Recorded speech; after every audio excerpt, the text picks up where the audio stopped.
much as glance at me, but I could see something tighten around her mouth.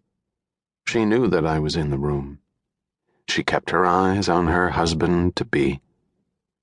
His name, I had recently found out, was Todd. I hate the name Todd. Todd.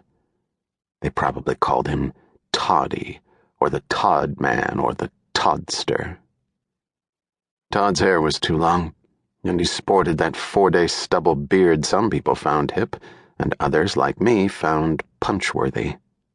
His eyes smoothly and smugly skimmed the guests before getting snagged on, well, me. They stayed there a second, sizing me up before deciding that I wasn't worth the time. Why had Natalie gone back to him? The maid of honor was Natalie's sister Julie. She stood on the dais with a bouquet in both hands and a lifeless robotic smile on her lips. We'd never met, but I'd seen pictures and heard them talk on the phone. Julie, too, looked stunned by this development. I tried to meet her eye, but she was working that 1,000-yard stare. I looked back at Natalie's face, and it was as if small explosives detonated in my chest. Just boom, boom, boom. Man, this had been a bad idea. When the best man brought out the rings, my lungs started shutting down. It was hard to breathe. Enough. I had come here to see it for myself, I guess. I had learned the hard way that I needed that. My father died of a massive coronary 5 months ago. He had never had a heart problem before, and was, by all accounts, in good shape. I remembered sitting in that waiting room, being called into the doctor's office, being told the devastating news, and then being asked, both there and at the funeral home, if I wanted to see his body. I passed. I figured that I didn't want to remember him lying on a gurney or in a casket.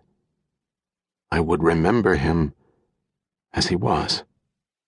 But as time went on, I started having trouble accepting his death. He had been so vibrant, so alive. 2 days before his death, we had gone to a New York Rangers hockey game. Dad had season tickets, and the game had gone into overtime, and we screamed and cheered, and, well, how could he be dead? Part of me started wondering if somehow there had been a mistake made, or if it was all a great big con and that my dad was maybe somehow still alive. I know that makes no sense, but desperation can toy with you, and if you give desperation any wiggle room, it will find alternative answers.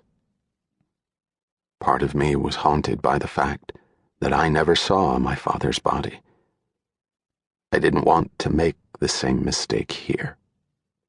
But to keep within this lame metaphor, I had now seen the dead body. There was no reason to check the pulse or poke at it or hang around it longer than necessary.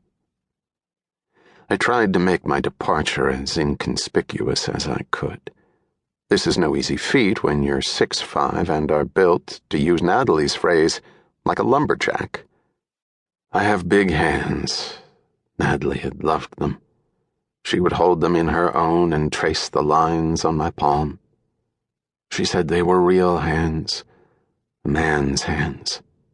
She had drawn them too because, she said, they told my story. My blue-collar upbringing, my working my way through Lanford College as a bouncer at a local nightclub, and also, somehow, the fact that I was now the youngest professor in their political science department.